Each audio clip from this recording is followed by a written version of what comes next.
पुण्याला शिक्षणाचं माहेरघर म्हटलं जायचं, पण आता पुणे हे शिक्षणाच्या व्यापाराचं माहेरघर बनलंय आणि त्यातून ज्यांना शिक्षण परवडत नाही अशांना कोणत्या अवस्थेमध्ये शिक्षण घ्यावं लागतंय। पुणे महापालिकेच्या हद्दीतील बावधनमधल्या एका शाळेमध्ये आम्ही आहोत। काही वर्षांपूर्वीपर्यंत ही शाळा पुणे जिल्हा परिषदेचा भाग होती।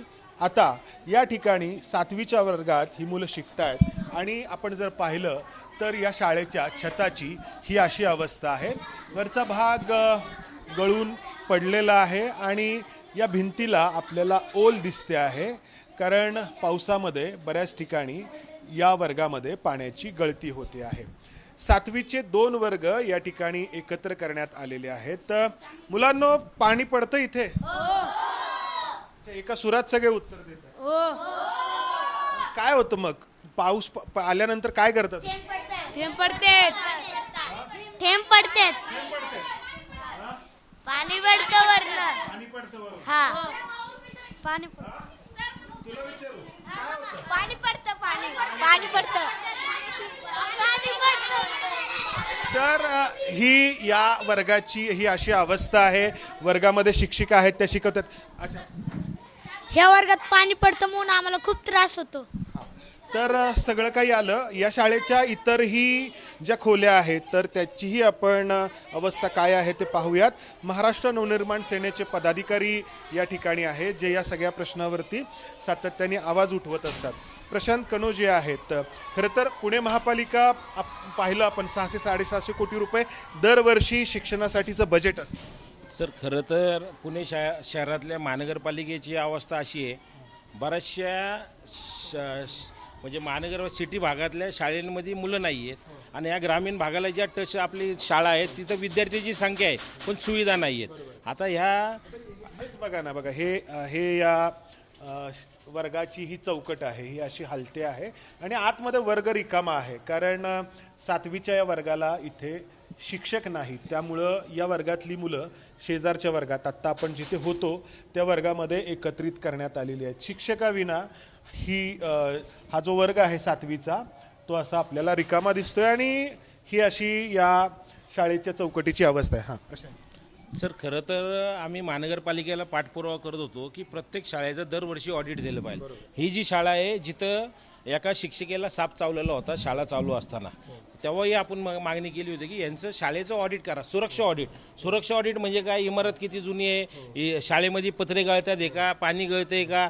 शाळेची आजूबाजूचं कंपाऊंडची व्यवस्था काय, असं सगळं असतानाही महानगरपालिका असे ऑडिट कुठल्याही शाळेचं ऑडिट करत नाही। फायर ऑडिट झाले पाहिजे। आता तुम्ही जर बघाल इतकी वाईट अवस्था आहे या सगळ्या ह्याची, आणि आपण म्हणतो की शेवाळे आलेले आहेत, याला लॉक नाही, एखादा विद्यार्थी वर जाऊ शकतो। म्हणजे कुठलीही विद्यार्थ्याची सुरक्षेची कुठलीही काळजी घेतली जात नाही। नुसतं बजेट आपलं द्यायचं, फक्त जिथं आता अग्निशामकची व्यवस्था आहे, आता इथं फक्त हे सिलेंडर ठेवले। माझं चॅलेंज आहे, या शाळेतले एकाने ते सिलेंडर मला उघडून दाखव। त्यांना ट्रेनिंग दिलं जात नाही, मॉक ड्रिल घेतले जात नाही। म्हणजे विद्यार्थी सुरक्षावरती एखादी हानी झाल्यानंतरच आपण जागो होणार का? म्हणजे एअर इंडियाचं विमान पडल्यावर जसे एअर इंडियाचे विमान लॉन्च व्हायला लागले, तशी एखाद्या शाळेमध्ये दुर्घटना झाल्यानंतरच आपण कुठल्या तरी सगळ्या शाळांना सुविधा देणार आहात का? या वर्गामध्ये बेंच नाही आहेत, ही मुलं खाली बसलेली आहेत। 4थीचा हा वर्ग आहे। मुलांनो, तुम्ही या शाळेत येताय तेव्हापासून खालीच बसताय? हो। बेंच तुम्ही विचारला का कधी? नाही।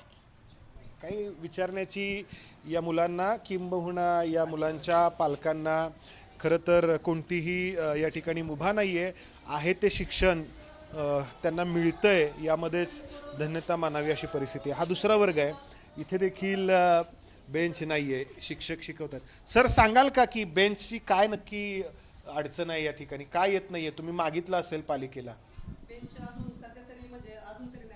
नाही आलेला? अच्छा, बरं। मुलांना, तुम्ही इथे शिकताय तेव्हापासून बेंच नाही आहे?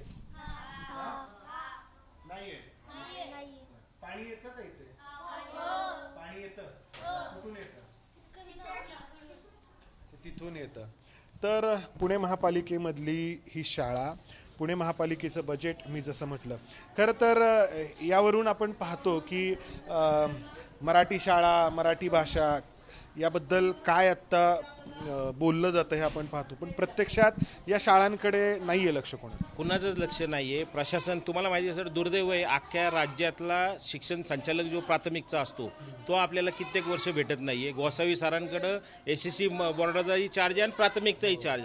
जर अख्ख्या एवढ्या महाराष्ट्रामध्ये आपल्याला एक जर संचालक आपण प्राथमिकचा देऊ शकत नसू, महाराष्ट्र राज्याचा संचालक आपल्याकडे उपलब्ध नाही आहे, त्याला प्रभारी म्हणून आपण चार्ज देतो. असे अजून कितीतरी शिक्षण अधिकारी नाही आहे, त्यांच्याकडे अधिकृत कितीतरी प्राचार्य नाही आहेत. म्हणजे सगळा शिक्षणाचा खेळ खंडोबा केला आहे. विद्यार्थी हा सुरक्षित नाही आहे. एखादी घटना घडल्यानंतर आपण जागे होणार. आमची महाराष्ट्र सेना म्हणून आम्ही भाषेला मागणी करतोच, पण सोबत शाळेमध्ये ज्या सोयीसुविधा विद्यार्थ्यांच्या हक्काच्या आहेत त्याही त्यांना भेटल्या गेल्या पाहिजे, याचाही आम्ही पाठपुरावा करत असतो. या शाळेच्या आणखी एका वर्गामध्ये आम्ही आहोत. मुलींची ही 5वीची शाळा आहे आणि या शाळेमध्ये देखील पाणी गळतं आणि त्यामुळे हा जो मधला भाग आहे बेंचचा तो रिकामा करण्यात आला आहे. पाणी येतं इथे? नाही. नाही. पाणी येतं इथे? इथं गळत होतं. कुठे? इथे. इथे गळत होतं. हां. अच्छा, मग तू बाजूला बसलीस. हां. मॅडम, या सगळ्या खिडक्यांना ह्या ज्या जाळ्या लावल्या त्या का लावल्या तिथे? जाळ्या लावल्या ते तिथं जरा पाठीमाग इथं सापाचं क्षेत्र आहे आणि पाठीमागे एक दुर्घटना घडलेली आहे. एका मॅडमला साप चावून त्या एक्सपायर झाल्या होत्या. एक्सपायर झाल्या होत्या? हो, त्याच्यामुळे हो. तर ही अशी अवस्था आहे या सगळ्या भागाची. आपण जर बाहेर पाहिलं तर इथे आपल्याला ना कोणता सुरक्षा रक्षक दिसतोय, ना या ठिकाणी हे जे काही मोकळा आवार आहे पलीकडच्या बाजूला बरीच अडचण आहे, गवत आहे. तर ही अशी अवस्था आहे पुण्यातल्या या शाळेमधली.